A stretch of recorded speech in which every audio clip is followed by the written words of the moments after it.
ایشان چونان اقیانوسی است که احاطه بر همه ابعادش در یک نگاه که هیچ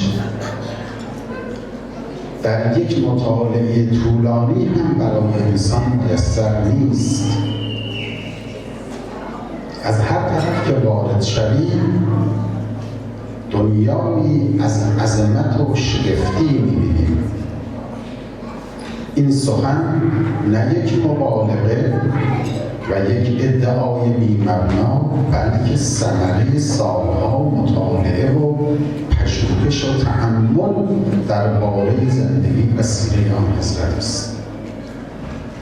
این سخن البته نه فقط درباره ابعاد و مقامات ملکوتی و عرفانی آن حضرت صادق است، بلکه حتی ابعاد عملی زندگی آن بزرگوار، یعنی آنچه که مربوط به حکومت وسیله رفتاری ایشان است هم واقعا در هیچ بیانی نمی‌گنجد.